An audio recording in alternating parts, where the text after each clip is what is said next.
Welcome to A Year of War and Peace. I'm your host, Brian E. Denton. A Year of War and Peace is a daily, year-long, chapter-by-chapter reading of and meditation on Leo Tolstoy's epic novel, War and Peace. In these videos and podcasts, you'll be treated to a free reading of one chapter per day of the novel, plus a reflective essay I've written individually tailored to that day's chapter. These readings are offered for free, though if you'd like to support me, you can do so in one of three ways. First, you could purchase my ebook, A Year of War and Peace. It features the entire novel, plus all of my reflective essays, and it's only $2.99 on Amazon.com.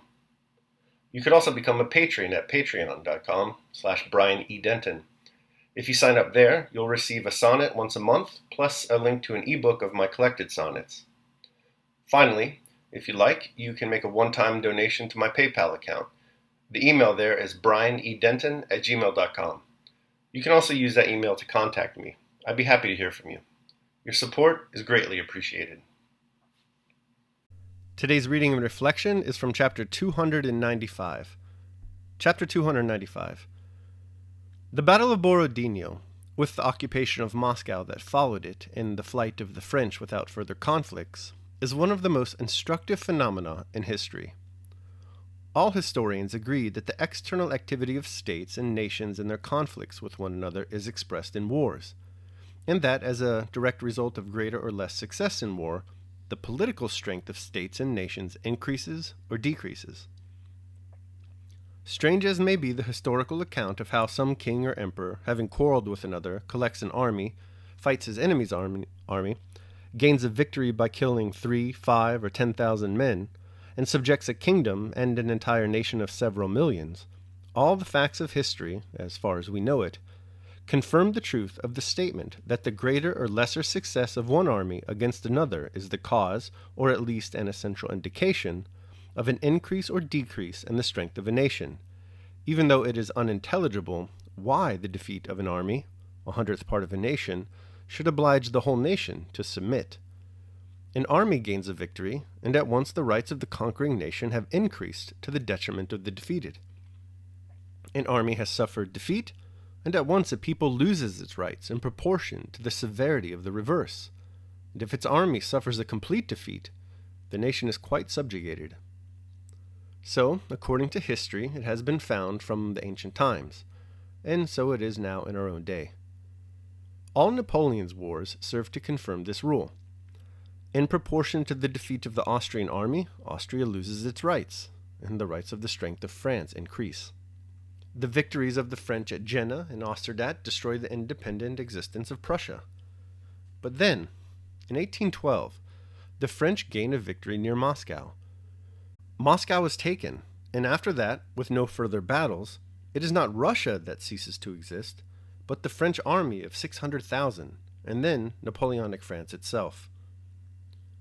To strain the facts to fit the rules of history, to say that the field of battle at Borodino remained in the hands of the Russians, or that after Moscow there were no other battles that destroyed Napoleon's army, is impossible.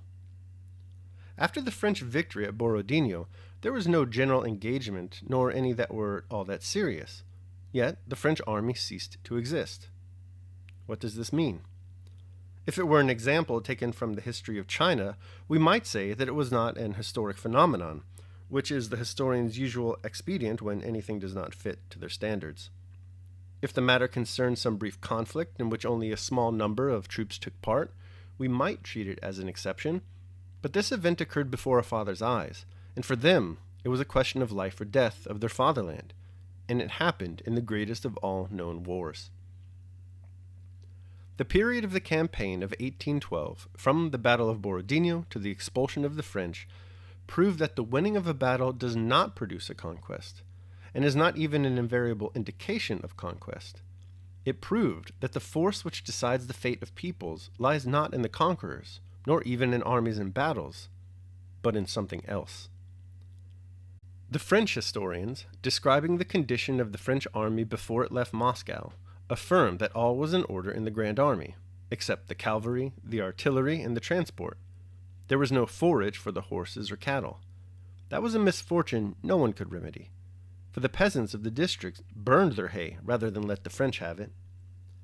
The victory gained did not bring the usual results because the peasants Karp and Vlas, who, after the French had evacuated Moscow, drove in their carts to pillage the town, and in general personally failed to manifest any heroic feelings, and the whole innumerable multitude of such peasants did not bring their hay to Moscow for the high price offered them, but burned it instead. Let us imagine two men who have come out to fight a duel with rapiers according to all the rules of the art of fencing. The fencing has gone on for some time. Suddenly, one of the combatants, feeling himself wounded and understanding that the matter is no joke but concerns his life, throws down his rapier, and seizing the first cudgel that comes to hand, begins to brandish it. Then let us imagine that the combatant who so sensibly employed the best and simplest means to attain his end was at the same time influenced by traditions of chivalry, and, desiring to conceal the facts of the case, insisted that he had gained his victory with the rapier according to all the rules of art. One can imagine what confusion and obscurity would result from such an account of the duel. The fencer who demanded a contest according to the rules of fencing was the French army. His opponent, who threw away the rapier and snatched up the cudgel, was the Russian people. Those who try to explain the matter according to the rules of fencing are the historians, who have described the event. After the burning of Smolensk, a war began which did not follow any previous traditions of war. The burning of towns and villages, the retreats after battles, the blow dealt at Borodino, and the renewed retreat, the burning of Moscow, the capture of marauders, the seizure of transports, and the guerrilla war were all departures from the rules. Napoleon felt this, and from the time he took up the correct fencing attitude in Moscow, and instead of his opponent's rapier saw a cudgel raised above his head, he did not cease to complain to Kutuzov and to the Emperor Alexander that the war was being carried on contrary to all the rules, as if there were any rules for killing people. In spite of the complaints of the French so as to the non-observance of the rules, in spite of the fact that to some highly placed Russians it seemed rather disgraceful to fight with a cudgel, and they wanted to assume a pose of courtier or en tierce, according to all the rules, and to make an adroit thrust en prime, and so on, the cudgel of the people's war was lifted with all its menacing and majestic strength. And without consulting anyone's tastes or rules, and regardless of anything else, it rose and fell with stupid simplicity, but consistently, and belabored the French till the whole invasion had perished. And it was well for a people who do not, as the French did in 1813, salute according to all the rules of art, and, presenting the hilt of their rapier gracefully and politely, hand it to their magnanimous conqueror, but at the moment of trial, without asking what rules others have adopted in similar cases, simply and easily pick up the first cudgel that comes to hand and strike with it till the feeling of resentment and revenge in their soul yields to a feeling of contempt and compassion. All right, that concludes my reading of chapter 295. I will now proceed to my reflection on the same. A Year of War and Peace, day 295. Mars on Earth. In Seneca's play Phoenician Women, the two sons of Oedipus, Polynices and Eteocles, prepare to fight over the throne they had previously agreed to share. Jocasta, their mother and their grandmother, attempts to mediate peace between the two. Picture now the mishaps of war, the unsure vicissitudes of inconstant Mars, she says to Polynices. Though you draw with you the entire might of Greece, though your soldiers deploy their weapons far and wide, the fortunes of war always stand in doubt. The unsure vicissitudes of inconstant Mars are Tolstoy's subject in today's chapter. His thesis is that the Battle of Borodino serves as an instructive case in support of Jocasta's sage admonition. All historians agree, Tolstoy writes, that the external activity of states and nations in their conflicts with one another is expressed in wars, and that as a direct result of greater or less success in war, the political strength of states and nations increases or decreases. Borodino was a decisive French victory. Observers, therefore, would assume an increase in French political strength following the battle. But that is not what happens. Kutuzov is right. The Battle of Borodino, rather than investing the French forces with additional power, instead delivers them a mortal wound. The fruits of French victory are spoiled by the vagaries of thwarted expectation. The French expect provisions from the land, but the Russians burn everything to the ground. The French expect commerce to supply want, but the peasants refuse to bring their goods to market. They expect standard warfare, but the Russians go guerrilla. Mars is a fickle militant whose earthly generalship wreathes war and peace. His theater of operation stretches beyond the Battle of Borodino and into our own lives. His attack is always at the ready. While his capricious assaults are unforeseeable, a defense against them does exist. A record of those who have weathered his ambuscades and battled his onslaughts remains with us.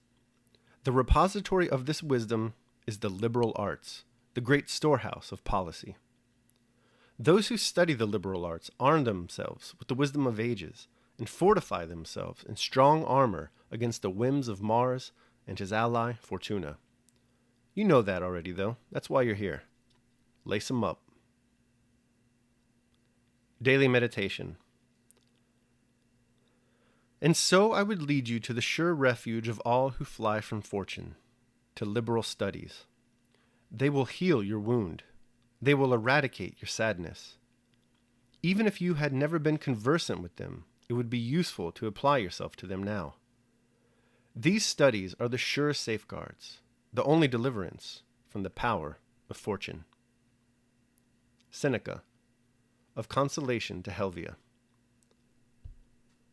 All right, so that concludes my reading of and reflection on chapter 295 of War and Peace. I hope you enjoyed it. Thanks so much for joining me. Remember that if you'd like to support me, you can do so either by purchasing the ebook, A Year of War and Peace, becoming a patron at patreon.com, or making a one-time donation at PayPal. The links to all that are down below. Also down below, you're going to find links to my Amazon wish list for books and movies. If you decide that you want to support me by buying me one or both of those, that'd be great. I really appreciate that too. And if you do, we'll set up a Zoom call to talk about that book or movie, or whatever you want to talk about. Tomorrow, we're going to be reading and reflecting on chapter 296 of War and Peace. I hope you'll join me. Until then, take care of yourselves and others.